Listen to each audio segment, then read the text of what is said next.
Welcome, everybody, to another episode of Your Spiritual Journey. This is Dr. Bob, and this is the space and the place where we talk about things important to your soul. As always, we like you to like us, subscribe, maybe even support us on Patreon. And I just want to mention that there's still room on the Bali trip. In fact, today's guest is going to Bali with us. And it's so nice to welcome Paulette Glover back. She was in our Season 2, episode number 23. And now we're up to 157. So we're chugging right along here. Okay, just to give you some background, I'll just say a few things about Paulette, because if you want her her full beginning story, take a look at episode 23. But we're gonna pick up from there and find out what she's been doing lately. Paulette has a background in special ed. She has an M.Ed. from California University of Pennsylvania. She's a certified Mindful Level II Instructor, and that was through Dr. Christopher Willard at Harvard University. She's experienced in teaching students with special needs, and that spans decades. And she continues that mission to help children succeed. Her spiritual journey began as a 5-year-old when she was gifted, she says, with acute rheumatic fever in 1953. And we'll find out why she thought she was gifted with that rather than cursed with that. She also studied Transcendental Meditation and still practicing that today? Okay, she is still practicing that now. There is a little more to that story, but a lot of it's on episode 23, so I'm not going to repeat everything. She is a Reiki master, and she had a near-death experience that's pretty interesting. And she has a book out called Mindfully Ever After. And when I did the first interview with her, I was surprised that she wrote a book about relationships rather than all that spiritual work that she was doing. I know that she's got a lot more interesting stuff going on in her life that we didn't talk about. And in that first episode, I even said at the end, there's so much more we could cover, and we just ran out of time. So welcome back, Paulette. Thank you, Dr. Bob. I appreciate it. And I appreciate you, all the work that you do to bring to recognize the importance of getting that word out about spirituality. Yeah. Well, I'm going to stop the introduction there and let you talk about some of the things I mentioned, and then take us up to what's going on in your life currently. So take it away. Okay. Well, when we last spoke, we talked about my near-death experience. Actually, I call it a death experience because on record, I actually did die. Yeah. And it wasn't like an operation. I had a heart attack, and I was gifted the gift of life from an angel. And it's been very profound ever since then, because when you have that kind of experience, it's such a deep knowing about an afterlife and about the love of the universe that no matter what anybody says, it's so deep, it's there. Yeah. And nothing can ever change that. Right. And so, one of the messages is that we are all one together, Mhm. And so since we've met, I started a website, and other things have been happening where I have been able to tap into people's subconscious, not as a reader, not as a medium. Sometimes messages come through, sometimes they don't. But basically, what it is getting to the origin of what happened to them and remove those, we call them etheric ties. Yeah. But along the way of doing all this, I came across, I somehow am now able to discover when someone has a spiritual attachment, where a soul has not passed over and are still here. They're earthbound, an earthbound soul. Okay, so this is after they have died, after they've passed After on. they died, they passed on, but their soul remains earthbound. Okay, so how are you introduced to this person? Is someone in the family asking you to contact them? Well, or... people will come to me if they just feel depressed, not themselves. It's just like what's going on with me? I just don't feel myself. I feel odd. And then anybody can actually see if someone has an attachment. How you can tell is you look at their third eye and stare at their third eye. Uh-huh. And then a face will come forward if they have an attachment. Oh. Oftentimes it's, the Night of the Dead that you see when they have that, with a white face with the black eyes, it may come through as that. And if you see that white face with the black eyes, that's an attachment. And anyone can see it. So I look at the person and see. Some people, I guess, say they can't, or some people are too afraid to look. Yeah. And when I see that, then we meditate. I put the person in a meditative state and then connect with their subconscious and connect with the, once they're in a meditative state, the attachments weakened. And so I'm able to communicate with it. Okay. Through the subconscious. And then the person will start answering the questions. So they all want to tell the story. Now, let me say one thing. A lot of people are very fearful of something like this. They say, I can imagine. It's evil. It's the devil's work. It's, this, it's that.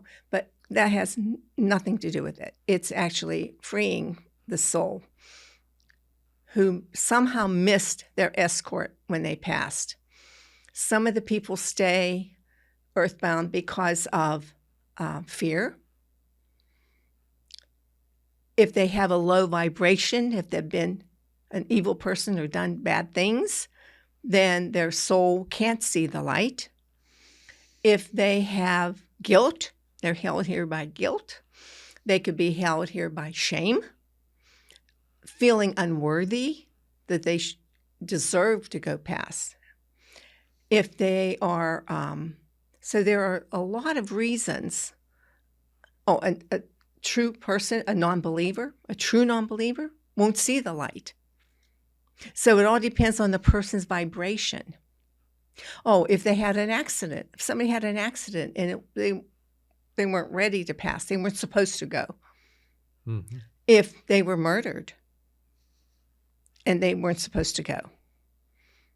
So there are a lot of reasons the attachment is here. And then they look for energy because they've passed. They don't even realize, if you've seen the movie with Bruce Willis, The Fifth Dimension, is that what it's called, The Fifth Dimension? Where he doesn't realize that he's dead. Mm-hmm. They're kind of like that. And so, but they don't have the energy and they get depleted of energy. So what they do is they start seeking out another person.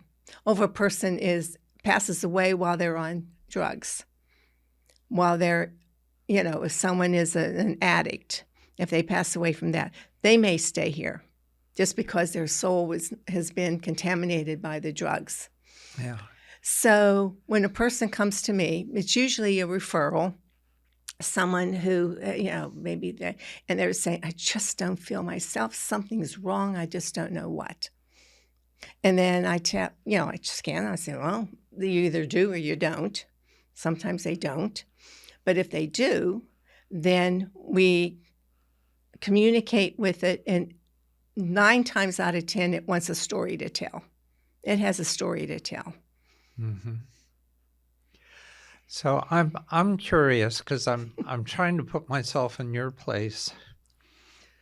For the first time that this ever happened.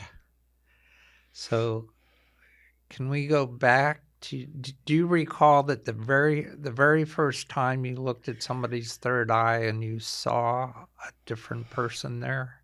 Yeah, it was a woman. I had done when I studied in South Africa with Alf. He kind of said I was a natural at doing this.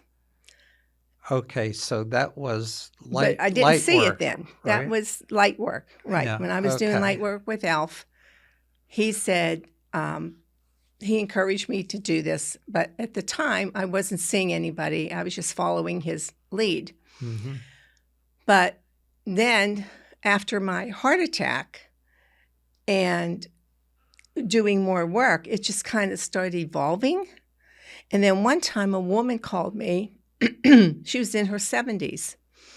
And she said, I've heard about you. Someone had referred her to me out of the blue. I didn't know her. And she said, I've never felt myself since I was 23 years old. And she said, now, not to say that I haven't been happy. I've been married and I have kids. I've had a good life, but I never felt myself.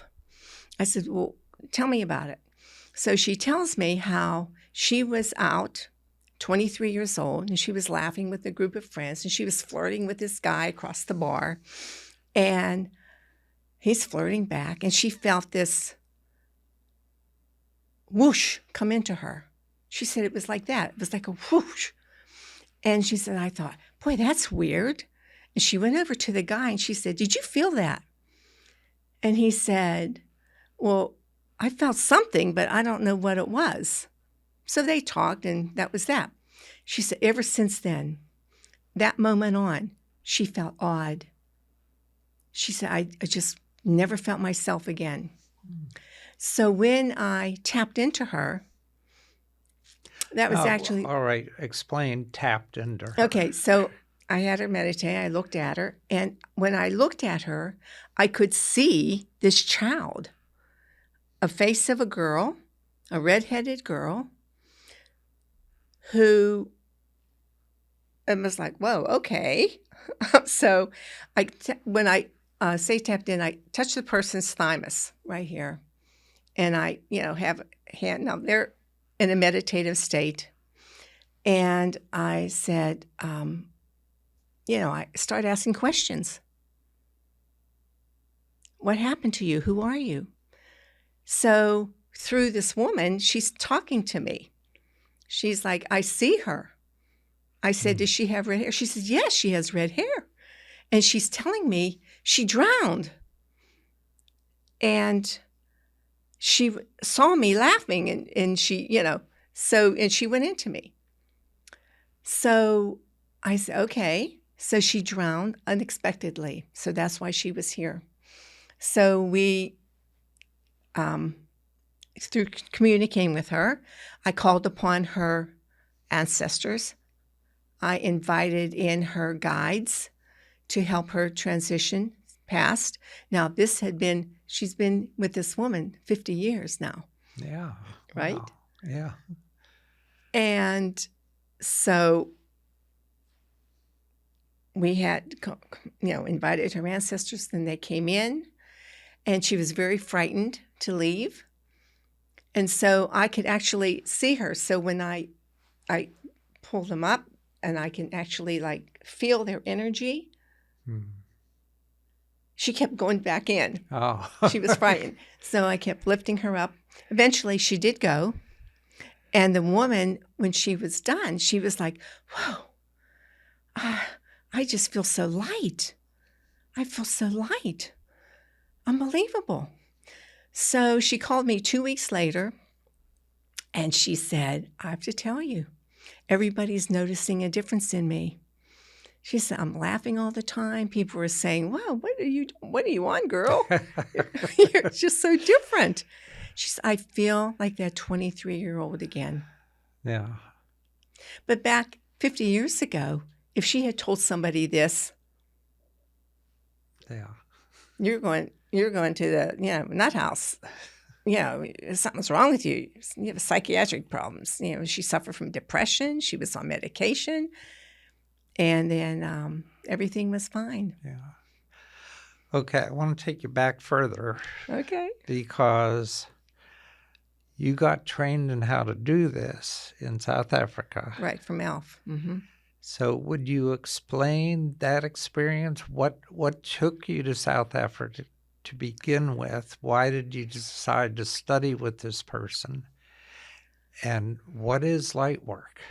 Okay, so Alf Reynolds was a healer. He just passed away a couple of years ago at 88.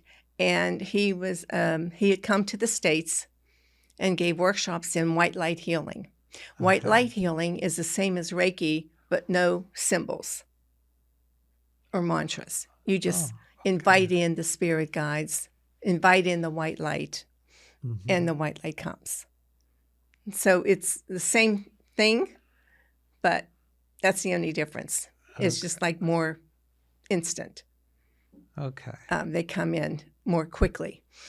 And when the white light comes in, which is when I was dying, I said, my prayer was, I'm filled with light. I am filled with light. Those were my last words before I died. Mm-hmm. I filled myself with light. And there is, so when myself and a couple friends went to South Africa to study with Alf, it was like he would remove them. It would be like, how many can we remove before lunch?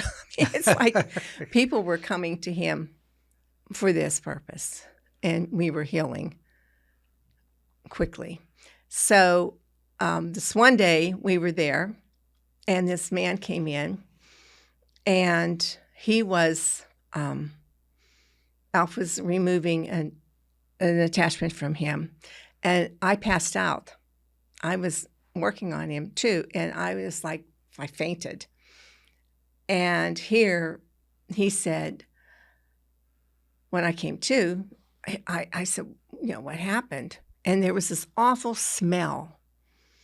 It was a terrible smell. And he said, I said, what happened? And he's like, the entity left him, but it went through you. You released it. You are a natural, it's called a rescue medium, because you're rescuing these souls that have been earthbound. Mm-hmm. So he said, so after that, he just said, okay, let's develop this more.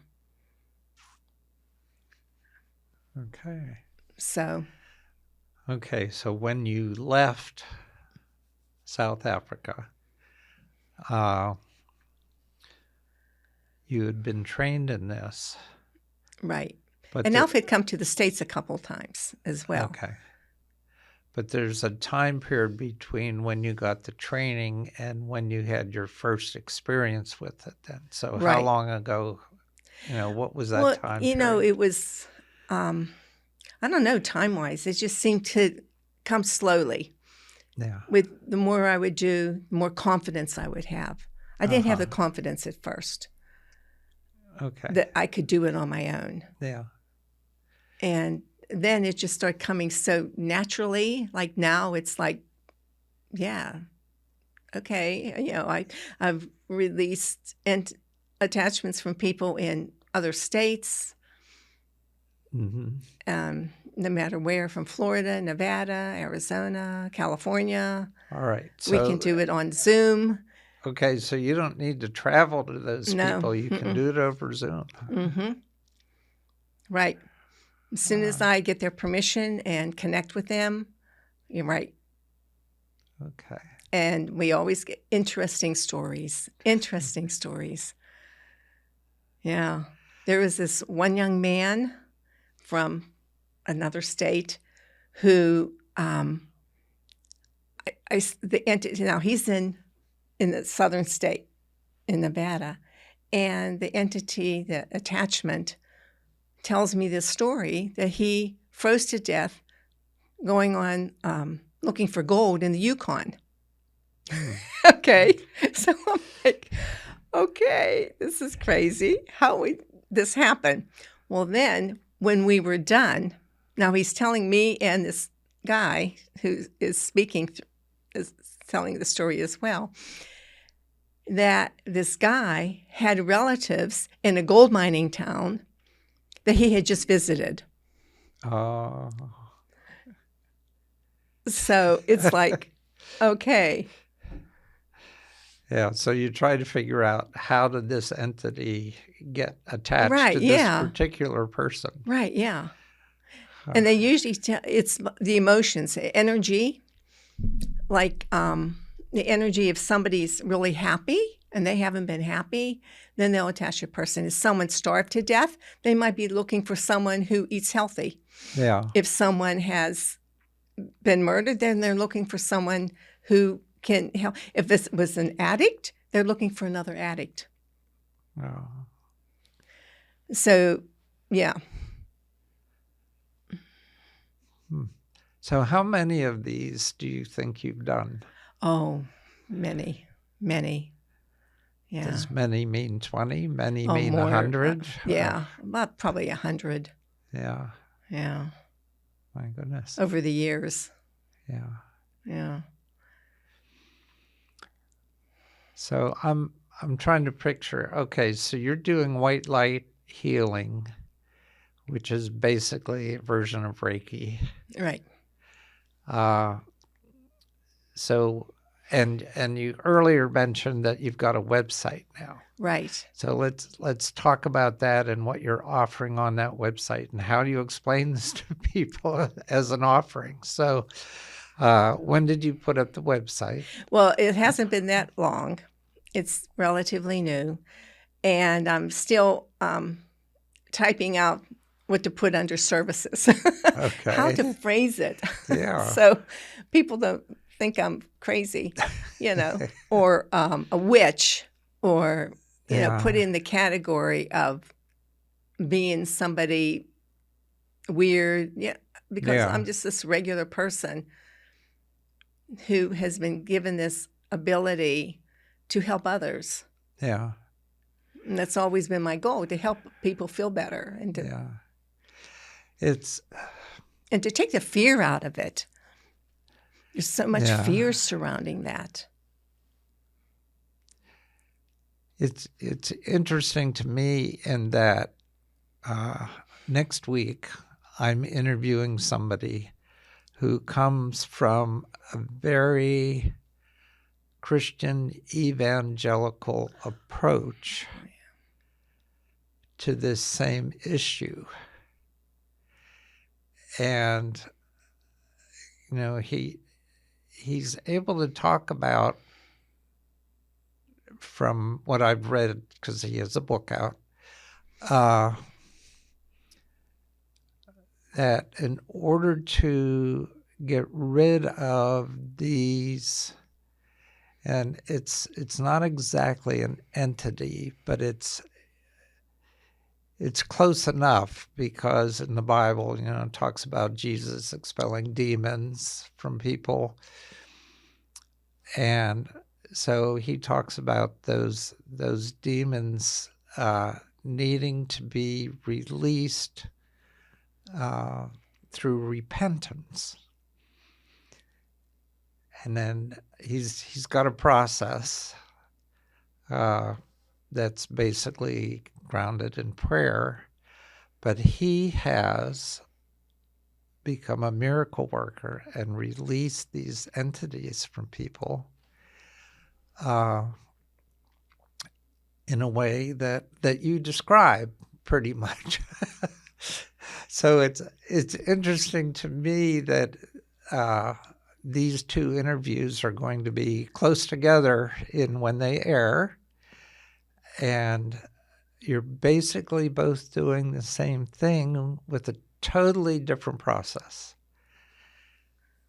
And he might say, he might label you as a witch because of the terminology you use versus the terminology that he uses. And yet, the outcomes are very similar. Right. I've only come across one demon, and it refused to go to the light. Just refused. I don't know where it is. I released it from the person. Yeah. But it refused to go to the light. Yeah. I mean, I think the process Jesus used, you just send it into the pigs and then... Well, the process I use is very gentle, kind, reassuring to the soul that God is love. There's no judgment. Whatever happened, happened. Yeah. It's all forgiveness. And they didn't do anything wrong. Like there was a young woman I recently removed from a person who was a Chinese woman from the Transcontinental Railroad. She had an affair. Her family cast her out. And she was on a train and was murdered on the train. She was a young woman. And she saw this woman who I worked on is laughing. And so she went into her. And so when she's telling the story afterwards, and this is on Zoom in another state, and the woman said, I live near train tracks. And so, that it's just weird how that works, confirms that this soul came by train and was stuck on that train until she happened to see this woman laughing. Yeah. For 100 years, 200, Oh, almost goodness. 200 years. Yeah. Yeah. It's just amazing how long these poor souls are here. Yeah. Well, I guess there's no such thing as time and space once you... No such thing, no. Once you pass. And they are stuck here until they find a way to leave. Yeah. And it's, and the shame kept her here. When she died, she was so full of shame that her family cast her out. And so when we called upon her ancestors and they came, all is forgiven. They feel not worthy. Yeah. If someone feels not worthy, they kind of like their spirit is low, their vibration is low when they don't feel worthy. So one of my things is to make people feel worthy, feel good about themselves. And all is forgiven, God is love, and it's all good. Yeah.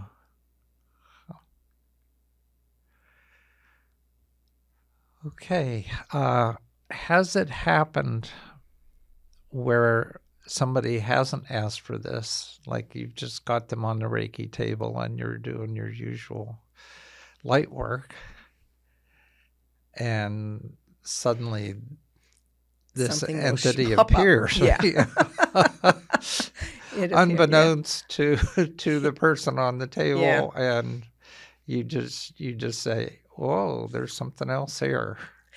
Right. Or it depends on the age of the person, the belief of the person.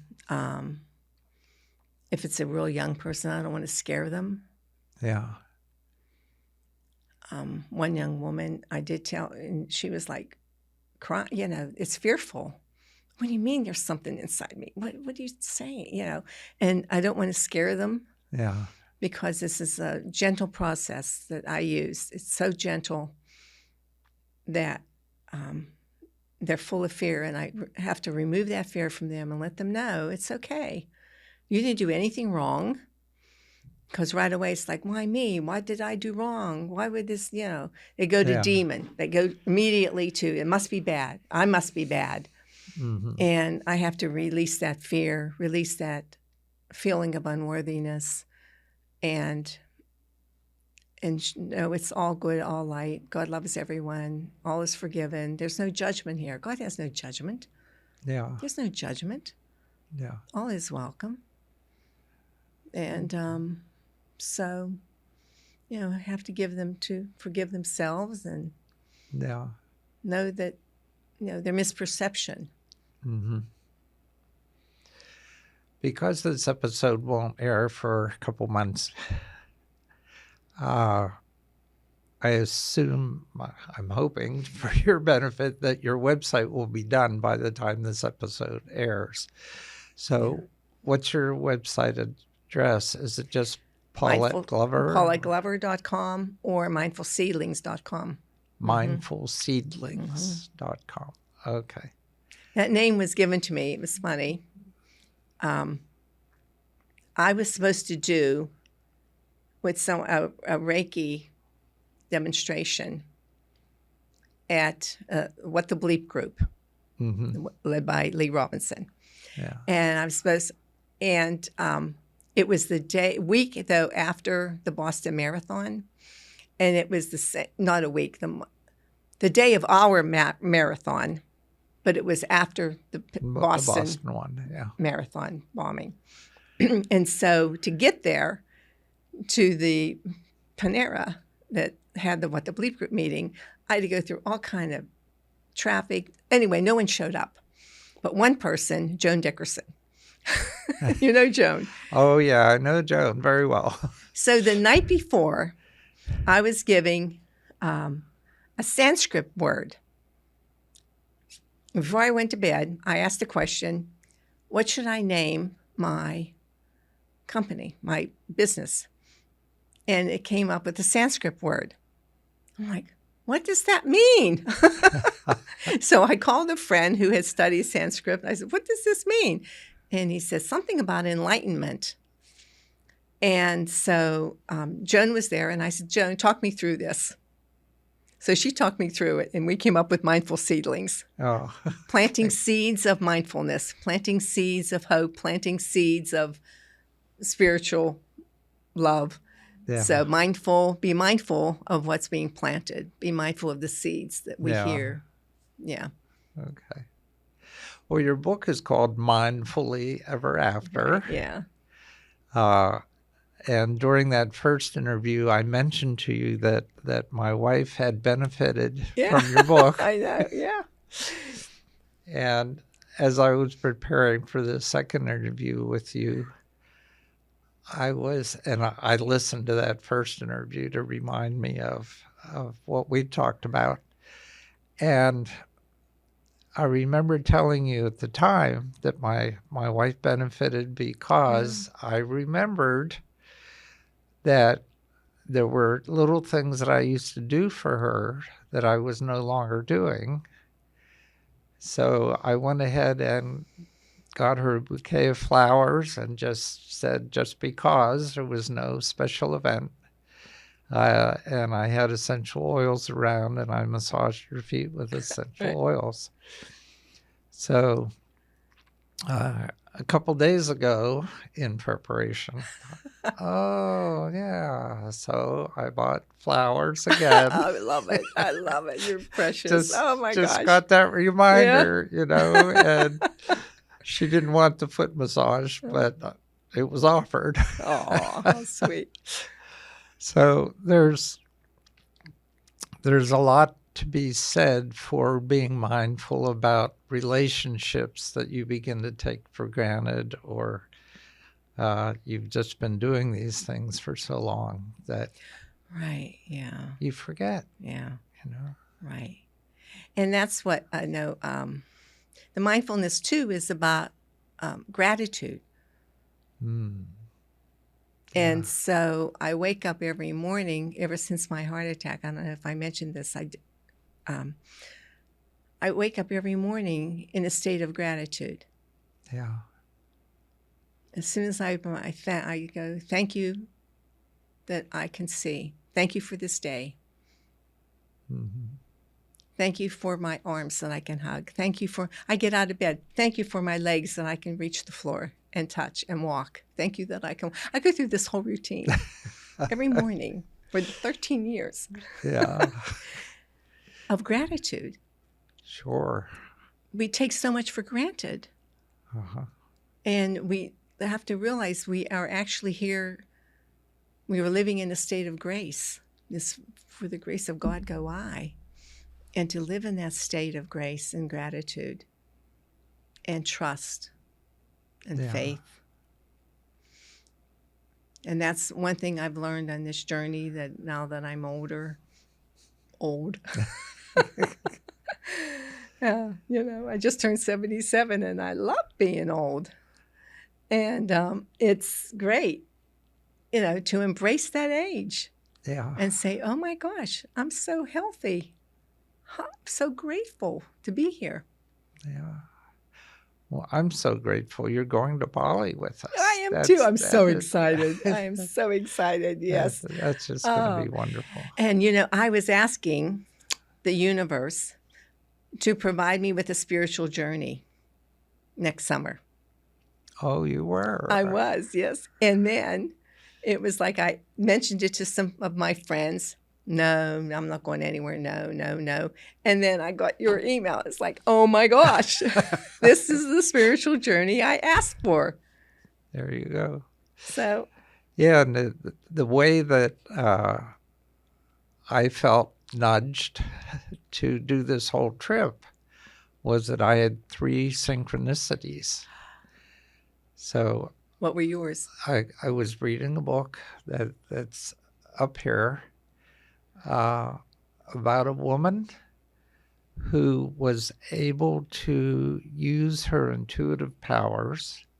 She's Austrian, to manifest living on the beach in Bali, owning her own ship that she was able to outfit with a crew and to run a business of, with tourists in Bali so that she could live on the beach. Wow. Because that was what she wanted to manifest. And while I'm reading that book, I get a request from a company that I used to do some work with saying that we're having our international conference next year, and we'd like you to present a paper. Wow. And by the way, it's in Bali. This is while I'm reading this book. And then I get this message from a tour company in Bali asking me if I would run a spiritual tour in Bali. I love it. So these 3 things came together, within a matter of hours. And I thought, okay, I'm getting a message. Yep. I'm supposed to do this. And I've learned over the years that you don't ignore the messages. Exactly. That's what I've learned too. When I look back at messages that at the time, I didn't have the faith or trust to go through with it. Where would the money come from? How would I do this? Fear sets in. But now I just say yes. The money will come. I don't know where. It'll happen. and that's bizarre because I felt, okay, where's this money coming from? Yeah. Well, I've got to trust that it will appear. Right. A couple of weeks ago, it appeared. And it was... It wasn't from anything that was planned, anything that I had worked toward, anything that I'd tried to make happen. Right. It just happened. Yeah. And I thought, okay, universe, thank you. Yeah, that's it. Let's keep this going.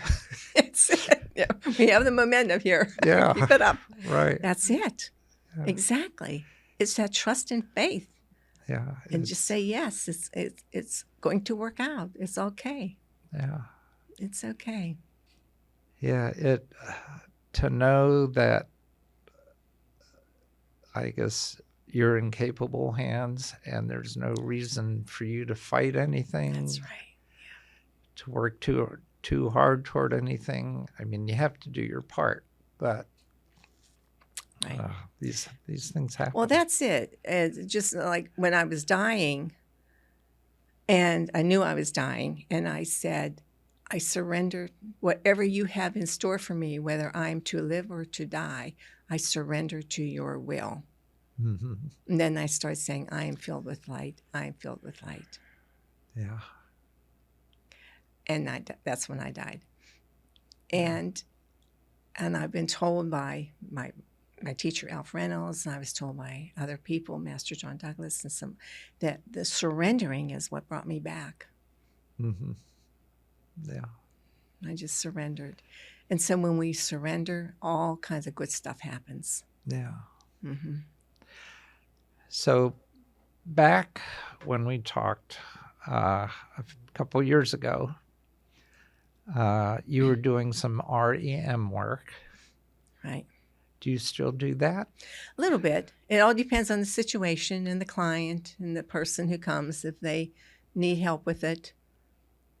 Yeah. So it all depends. But yes. So would you explain what that is? REM, rapid eye movement, is when you have each episode with the REM is you take one particular incident, one thing that happened. Okay. Okay, so like a traumatic experience Right. in somebody's life. Right. One thing that happened.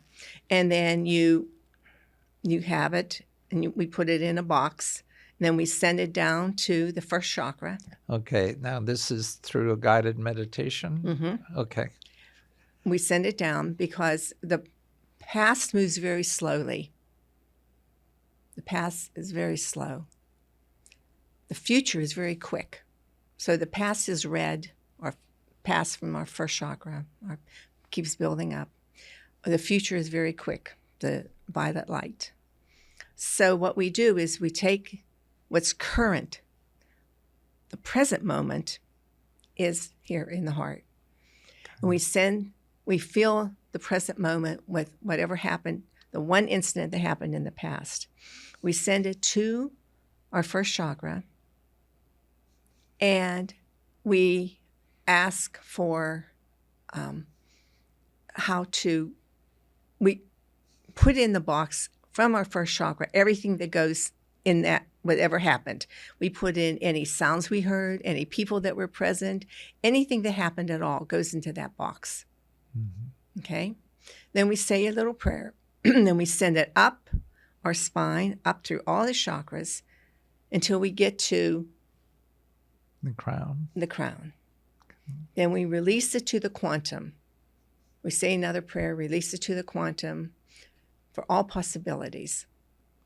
Then we have our eyes closed. Now, this is all through eye movement. So when we send it down to the spine, our eyes are closed, and we move it down with our eyes looking downward. We send it up, our eyes are closed, we're looking upwards. So the eyes are closed the entire time. Mm-hmm. But the eyes are doing the moving. Then, after we release it to the quantum and ask the quantum to fill it with anything, whatever that we can't tell the quantum what to put in there. So we can get our answer, but not necessarily in the way you want it to happen. Mm-hmm. Okay? We have to trust that the quantum knows more, the universe knows more than we do for our highest good. So then, with our eyes still closed, we go back and forth 35, 40 times. The eyes still closed. What we're doing is the quantum now scanning the possibilities, like you're looking at a shelf at a grocery store. What kind of tomato sauce do I want? So you're scanning for possibilities. Then your eyes are still closed. Now your box is full of violet light from the future. So the violet light fills the box. You send that down, back down to the first chakra. This time you open the box with the violet light and stir it, and with your eyes, you're visualizing it mixing in with the violet light is mixing in with the red from the past. Whatever incident happened in the past, the quantum is stirring together with that. until there is no more red. Whatever you stir it until there's only violet light remaining. Now your box is empty. With your eyes still closed, you're sending the box back up to the present moment. You're sealing it in, and then you give thanks, and that's it.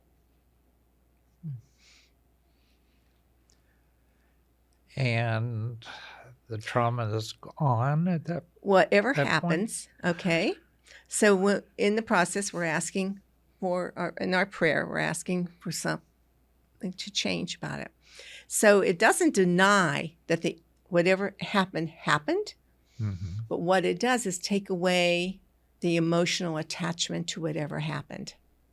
So you can still talk about whatever happened, but you're not going to talk about it with the same emotions. Mm. It's going to be like you read it in a book. You saw it in a movie. Yeah. So it's not denying anything. It's just moving past it in a healthier way. Then in 3 to 4 weeks, if you're asking for a resolution, let's say there's a problem or something happened in that situation. Let's say it's for example, one woman and her mother had this huge argument, and we did that with the argument. They weren't talking. Mm-hmm. And then she called me. My mother called me and apologized. So we don't know what's going to happen, what resolution comes out of that, but something usually happens. Yeah. The first time I did it, my friend and I had gone to a workshop at Mount Shasta for the weekend, and the Rama experience, and Enrico Villanova was the one teaching it, the REM. Mm-hmm. And he is a hypnotherapist. So we learned the REM there through him. So when we get to the airport, things happened that we were running late getting to the airport to San Francisco to return back to Pittsburgh for our flight. And we get there late, really late. I mean, boarding has already happened. And so we get our ticket, boarding pass. Well, my boarding pass was already approved, but hers wasn't yet. And it was so late, the terminals were already closed. And she's like looking for somebody to help her with her boarding pass and everything. Then we finally go through the line again. I get to go through real rapidly. I'm in the quick line, and she's in the longer line, and they decide to search her bag. So she says to me, "Go stop the plane. Don't leave without me." I'm thinking, yeah, right. Okay. So so I'm running down San Francisco Airport. Get to the plane. No one's boarded. Oh, so while she's doing all this, having her difficulties, I thought, I'm going to do REM. So I find a quiet corner, because you're supposed to do it standing. You can do it sitting. I've done it sitting, lying down, whatever. But I find a quiet corner, and you put your hands like this, And so I just learned this, so I thought, okay. So I'm going to put in there all the things that happened to us to make us late. And I put it in the box, and I sent the box to the pass, and I did the whole thing. And so I asked the quantum to help us get on the plane on time. So that was what I did. So when I'm running down there, it was already, the door should have been closed on the plane. There's a long line. No one's boarded yet. I said, what happened? Well, a child threw up as soon as the child was getting on, they threw up, and nobody was allowed on the plane until they cleaned it up. So would that have happened anyway? Probably. But I don't know. Yeah. So my friend makes it on time, and we get all on the plane, and everything was fine. But that was my first experience with, I don't know. Well, I'm glad it was a child and not a mechanical issue. Yeah. But yeah. So you do get results. You just don't know how Yeah. You can't say how it's going to work. Okay. Also, from when we first talked, you were doing some work with PEMF. Right. Pulsed electromagnetic field. I'm a sales representative for a company called Swiss Bionics. And it is, they helps the cells learn how to communicate in a healthy way. Okay. So you're still doing that? I'm still doing that. Yes. Yeah. Yes. Okay. So- Just wanting to get caught up here. And Yeah. Sure. So that'll be on your website too. Right. Right. Yeah. Right. Okay. All of your offerings. Everything. Yes. Yes. So it's all interesting. It's all good. I just Yeah. love life and all that's here, and grateful to be here. Well, we've already chewed up almost an entire hour here. Yeah. So at this point, I always ask my guest to leave the audience with a few words of wisdom. So here's your opportunity. Well, I would just say, always say yes and surrender and just be grace, live in gratitude, live in, know that you are loved. There are so many of my clients today coming saying that they just don't feel worthy. Yeah. And that's, I don't know why. So I want them to know everybody is loved. Everybody should feel worthy and should feel good about themselves. And I want to empower them to know, no, there's no judgment. There's no judgment. The sun doesn't have judgment, which Yeah. shines on.